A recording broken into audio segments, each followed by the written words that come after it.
period between the death of the Pope and the election of his successor is filled with ancient rituals and ceremonies. The Sacred College of the Cardinals may announce funeral plans as soon as tomorrow. It is then expected to begin the succession process within the next 2 or 3 weeks. So what can we expect? Joining us now from Rome is Fox News contributor Father Raymond DeSouza.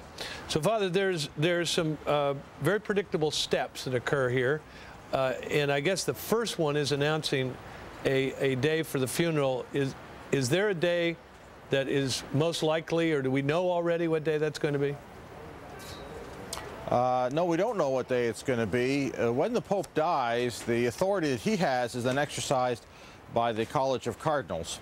And so the College of Cardinals will meet for the first time tomorrow, and that'll be probably first on their agenda, setting a date. The rules say that it should be between the 4th and the 6th day after the Pope dies. So that would be probably Thursday or Friday, but we don't know yet.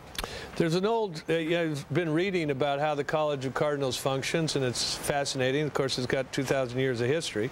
But there's this saying that the man who goes into the conclave as Pope emerges as a cardinal, meaning, don't count on getting elected when you go into that room.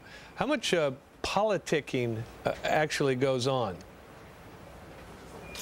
Well, that is true, but sometimes it does happen that someone goes in as Pope and comes out as Pope. Say with Paul VI in 1963, that was the case. But the aphorism, as it were, just warns that you don't know what human politics, or would like to think the Holy Spirit, has in mind.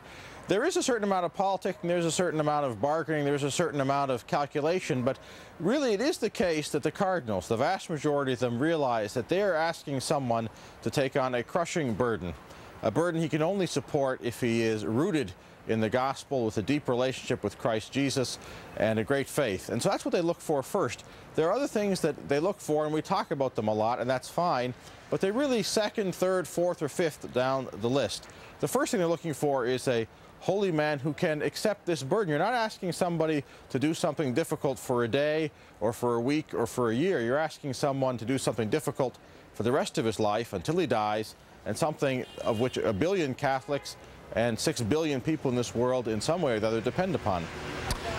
There is some procedures. Now, for instance, starting with the word conclave, which I think means with key, because they're locked in. What happens?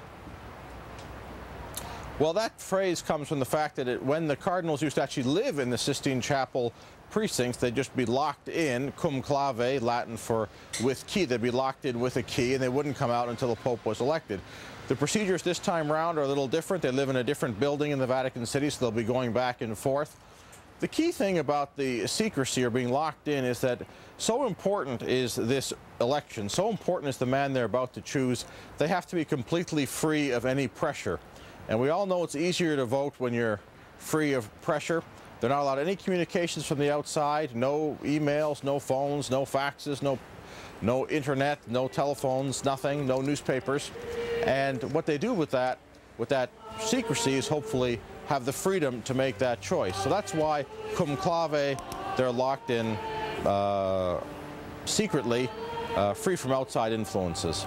Father, by the way, we're looking at pictures of a live mass in Boston at Holy Cross.